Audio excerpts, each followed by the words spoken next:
the land of wolves. Death unto the weak, no mercy XIII. The non-aggression pact between the sacred Valatian Empire and the dragon kingdom of Lugunica. For many a year, the two countries had neighbored each other as the greatest of foes. So the signing of this treaty was an incredible historic achievement, and at the same time, it was evidence that circumstances unprecedented throughout history were unfolding. At present, the largest reason for that was a fatal illness that had spread in the kingdom of Lugunica, causing the royal family to be wiped out, and these damages were deemed unacceptable. In order to make up for the tragedy they had suffered, the kingdom followed the guidance of the divine dragon, enacting a royal selection in order to pick out the next monarch. For this duration, they requested to implement a non-aggression pact with the empire, which the current Valatian emperor, Vincent Valatia, accepted, thus forming an agreement between the two nations. Through this, albeit not leading to the long history of friction between the empire and the kingdom thawing, it could be said there were more than enough signs of some sort of change. And in addition to the current absence of the kingdom's sovereign, this historic shift was a boon of the political caliber of the empire's apex, the wise emperor, Vincent.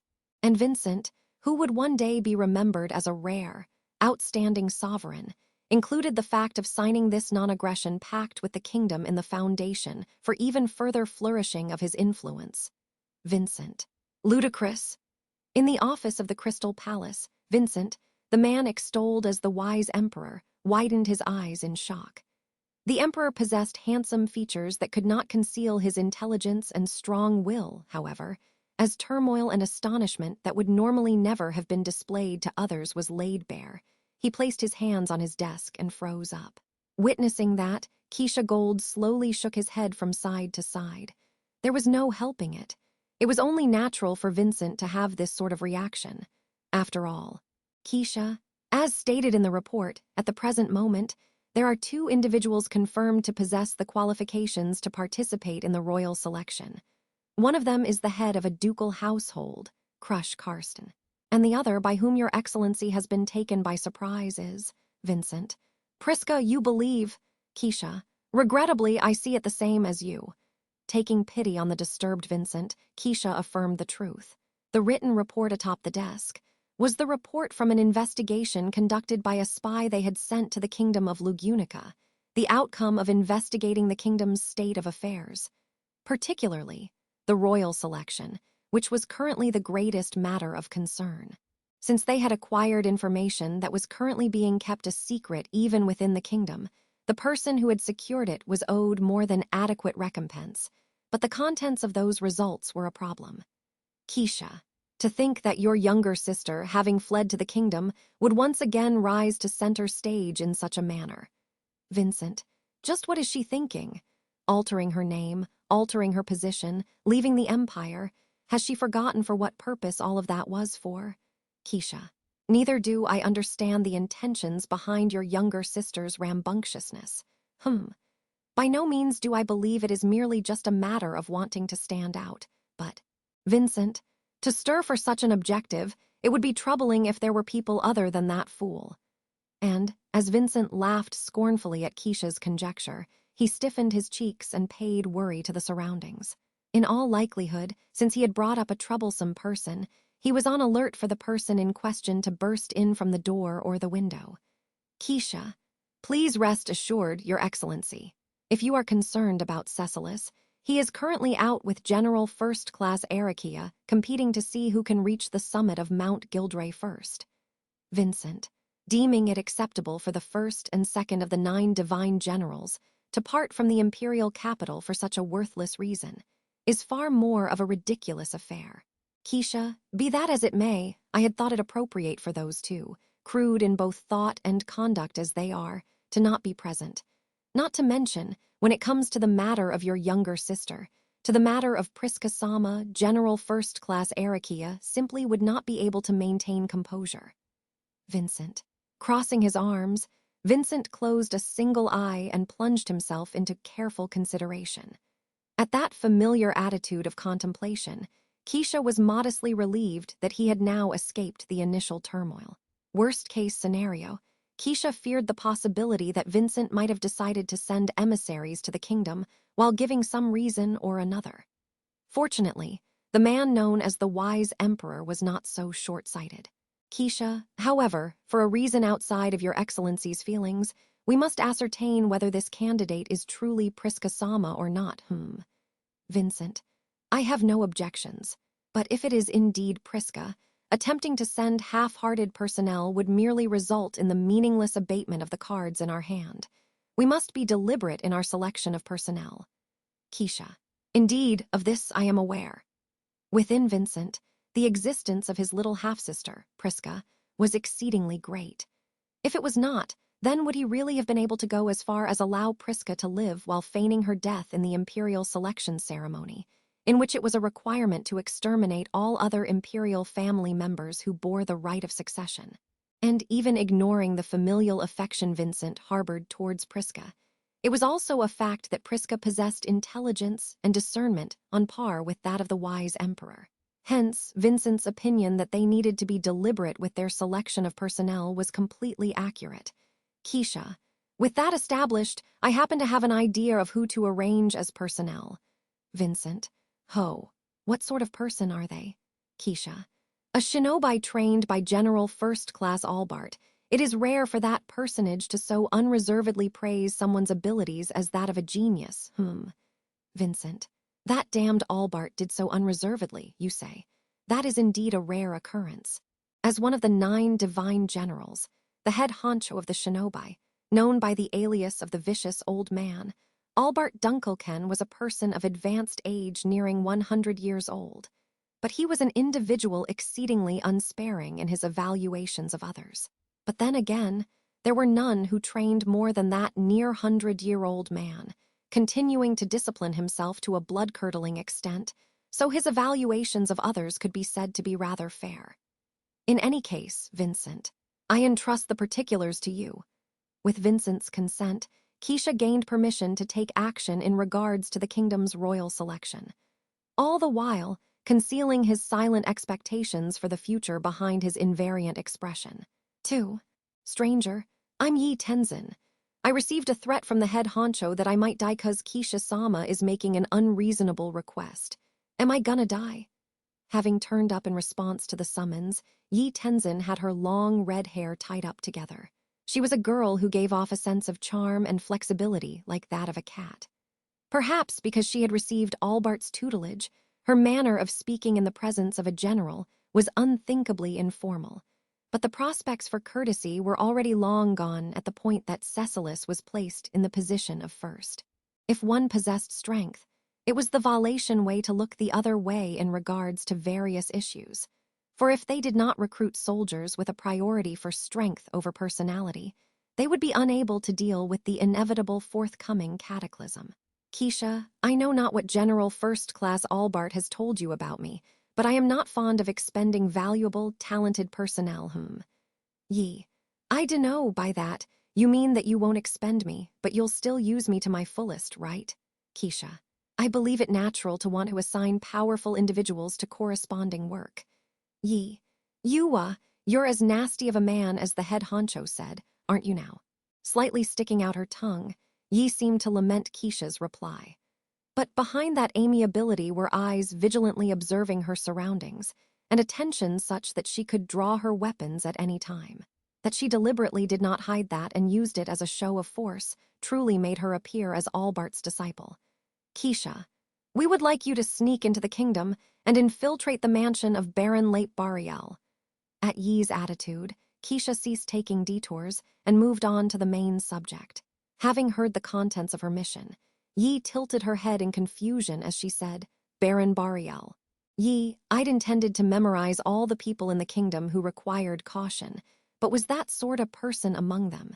If it's for assassination, wouldn't it be Margrave Mathers or House Astrea? Keisha, supposing that were the case, would you currently be capable of performing assassination on those 2 houses? Yi, doing both is impossible, but if it was just one, I think I could do it if I gave up on returning home alive. I'd rather not die young under a beautiful sky, so if possible I don't want you to order that, you know. Keisha, your honesty is splendid, It was neither excessive self-confidence nor a careless bluff. Yi simply made a guarantee based on her own ability.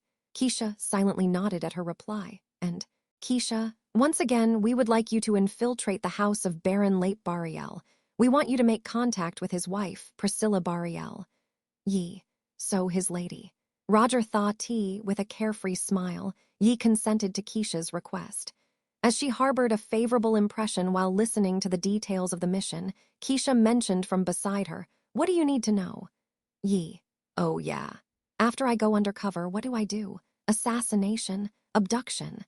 Keisha, "For the time being, if you are in a position to investigate her movements from close by, it is fine for you to engage in careful observation, Merely." Yi, "Merely, Keisha, I would like you to bear in mind that depending on the situation, you may be issued new instructions." Yi, "I see. Roger. At Keisha's added comment, Yi naturally nodded without prying too deeply. As a matter of fact, if she were truly as skilled as she was reputed to be, it would be easy for her to sneak into the kingdom and infiltrate the mansion of Baron Bariel. If she did so, it would be possible to investigate Priska's intentions. The true motivation in placing herself in a position as conspicuous as a royal candidate. Ultimately, would Priska choose to be an ally or a foe to the empire that Vincent and Keisha had built up? Keisha's mental image of Priska was exceedingly complicated. Regardless of her personality, her existence functioned as a bomb for Vincent in both positive and negative senses. Allowing his younger sister to live assured the emperor's humanity. But on the other hand, the reality of opposing the way of the imperial selection ceremony harmed the legitimacy of his throne. If her existence was purely something that guaranteed Vincent's humanity, it would have been fine. But a large part of the reason why Vincent had kept Priska Benedict alive was for something detached from emotion, for the purpose of making preparations for the great disaster. The inevitable forthcoming cataclysm was something the stargazer had prophesied would commence with Vincent's death. When that happened, somebody would need to lead the empire in Vincent's place, so he had said. But Keisha, I am operating from a perspective that slightly differs from that of His Excellencies. The fact that Vincent Valatia had made several preparations with his sights set on the great disaster was something that Keisha also understood. But Vincent did not expect to be outsmarted. Underneath the plan he was proceeding with, Vincent did not expect to be outsmarted by the different plan that Keisha was plotting. Keisha, for that purpose, I have high hopes for your performance, Yi Dono. Yi feels like the pressure is building up more and more, but there's something about you, Keisha-sama. Your personality seems to be fit for a shinobi. Keisha, me, you say. For future reference, may I inquire as to why? Yi, people who conceal their true intentions are suited to be shinobi. With a bright smile, Yi answered Keisha's question. For the girl said to be a genius of the shinobi, the weapon that displayed a shinobi's skills to the greatest degree of conceal one's true intentions was likely that smile and amiability. It seemed to be a different approach from that of Keisha, who was often told that nobody could tell what he was thinking, but he did not find it disappointing or upsetting that Yi had perceived that he had secrets. Keisha, I can agree to her being called a genius. Supposing General First Class Albart retired due to his advanced age, she might even become his successor as head honcho of the village, After Yi left the room, Keisha spoke those words by himself in the office. Following Keisha's orders, Yi would soon depart from the empire and commence her mission to infiltrate the kingdom. In the near future, a report would likely arrive regarding her infiltration of House Bariel. Depending on that report, for the future of the Valatian Empire, the choices of who would live and who would die would change. Vincent, Priska, and Yi, he did not want to let any of them die. However, if it became necessary, Keisha would have no choice but to make a decision, and he had no intention of hesitating. At the very least, Keisha was confident from the very outset that only his own death could not be averted. Keisha, good grief, the Empire's wheel has gotten stuck in a rather large ditch, Be that as it may, helping to get that out was Keisha Gold's way of life. Supposing that Priska's existence became ignition capable of threatening Vincent, he would order Yi to kill her. If Priska were to disappear, There was a future of the imperial selection ceremony being truly concluded, and Vincent being recognized as the rightful owner of the Yang sword. And even if Yi were to fail and end up not killing Priska, Keisha, if it is someone as clever as his younger sister, she will be able to recognize that the assassins were sent from the Empire and that their objective is not unrelated to the imperial throne. And if the younger sister was to then return directly to the Empire, then, regardless of a crisis befalling the Empire, Priska would likely not ignore any danger befalling Vincent. In that case, a future was also possible in which Vincent and Priska would stand shoulder to shoulder against the arrived great disaster, throwing themselves into battle along with Cecilis and the other divine generals, leading the imperial soldiers. If Vincent and Priska stood together, there was likely no enemy they could not face.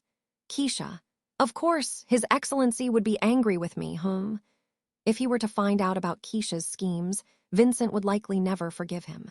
But if Keisha's plan proceeded as intended, then either way, Keisha would already be deceased by the time Vincent learned of it, so there was no way for Vincent to make objections.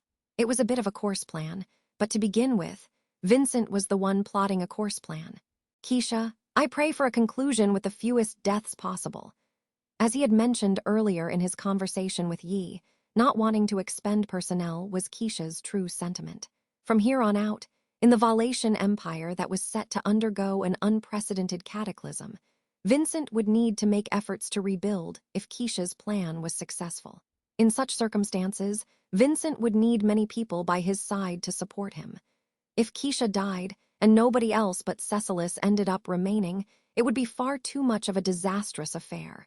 And thereupon, stranger, wait now Keisha, just listen to this. Even though I got to the top of the mountain first, Anya won't fry my eggs on both sides. She said she didn't like how I let her stay ahead until we got near the summit to make for a more dramatic comeback development. But what do you think, stranger? Cecilis die, stranger. How you doin', Cheshi? The hell did you talk about with my village's Yi? That Yi lass was damn worn out, kaka, stranger. General First Class Keisha, I wish to speak with you regarding the Crystal Palace's defenses. The other day, the emissaries from the kingdom used it to their advantage. It must never happen again, never again. Stranger, you're fucking noisy. Don't say it like they got the best of us, you fucking golden knobhead. Stranger, in reality, they got the best of us. The knights of the kingdom, strong, will not lose. From the entrance of the office, from the outside of the opened window, and from the gaps in the ceiling, voices he was familiar with called out, and Keisha massaged his brow with his finger as he stood up.